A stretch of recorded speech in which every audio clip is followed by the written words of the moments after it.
This video demonstrates the setup of the linearization curve for a basic milk-water interface application. In this case, we've pre-prepared some samples, placed them in opaque cups with 0% milk through to 100% milk, being in a milk-water solutions.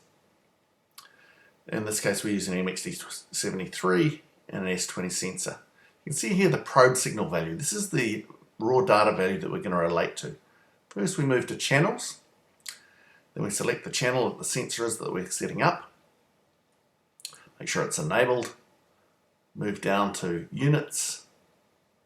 Insert the value of the units that we want, in this case percentage. Then choose the range. In our case, we're choosing 999.9. And then we move to the setup curve itself. We've chosen 5 points. That's a good number. 3 is okay, 5's better, and 10's quite extreme. You'll get outstanding results from that.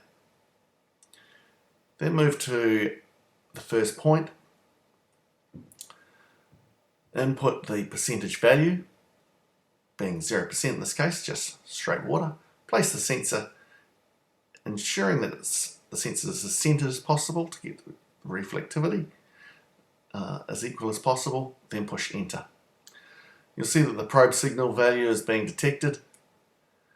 It's sampling, and then once that is complete, it will then apply a probe signal value to the actual percentage.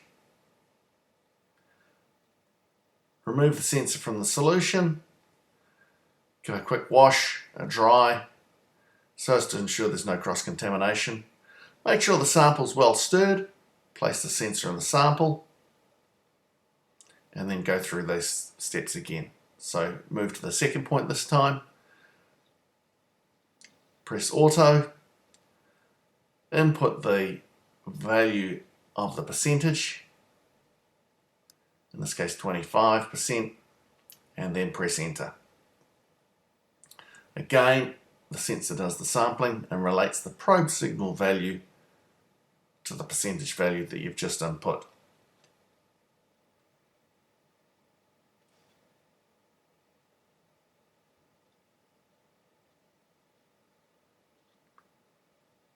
Repeat the same process, cleaning and drying the sensor to ensure there's no cross-contamination. Again, making sure that you stir the samples.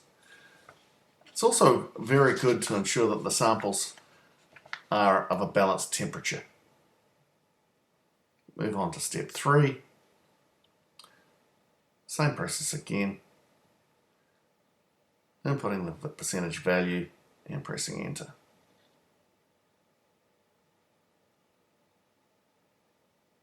And just step through the rest of the samples doing exactly the same thing. Remembering that we're using plastic opaque cups here with minimum reflectivity. It will be different than the actual pipe, so you may need to do some testing just to cross-check that later. Once you've completed the testing, cross-check your results and make sure that they're pretty close. If they're not too close, this could be a result of maybe the sensor not being quite central, maybe the temperature changing a reasonable amount, or possibly your samples are not quite as accurate as you'd expected them to be. That'll also give you a slightly different outcome. Remembering all the time that the algorithm we use is incredibly repeatable. So it's not in the sensor, it's in the variables around the setup of the sensor, if you get any difference. In this case, we're pretty good, and that everything's very, very close as it should be.